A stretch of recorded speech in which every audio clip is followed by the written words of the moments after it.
నమస్తే. నమస్తే. నమస్తే నమస్తే. కూర్చోండి కూర్చోండి కూర్చోండి. అబ్బా ఎంతసేపా రా. నమస్తే. నమస్తే నమస్తే. నమస్తే. చూసావా, కమిషనర్ ఆఫీస్లో పనిచేయడం అంటే ఎంత మర్యాదో. నేను మీ ఇంట్లో ఉండడం మీ అందరికీ చాలా సేఫ్టీ కదా.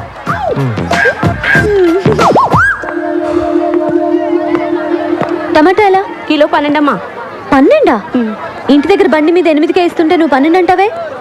నన్ను మోసం చేయలేవు, నేను 8 ఇస్తా. సరే తీసుకోండి అమ్మా. అదొక 1 కేజీ, ఇదొక 1 కేజీ ఇచ్చే.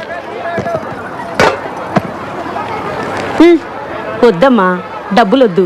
నో నో నో నో, మర్యాద గౌరవం అనేది మనసులో ఉంటే చాలు. చూడు చిన్న, నేను సీరియస్గా చెప్తున్నాను. నేను లేనప్పుడు ఇక్కడికి వచ్చి నా ఇన్ఫ్లుయెన్స్ ఉపయోగించి ఫ్రీగా కూరగాయలు తీసుకోవడం లాంటివి చేయకూడదు. అలాంటివి నాకు అసలు నచ్చవు, సరేనా?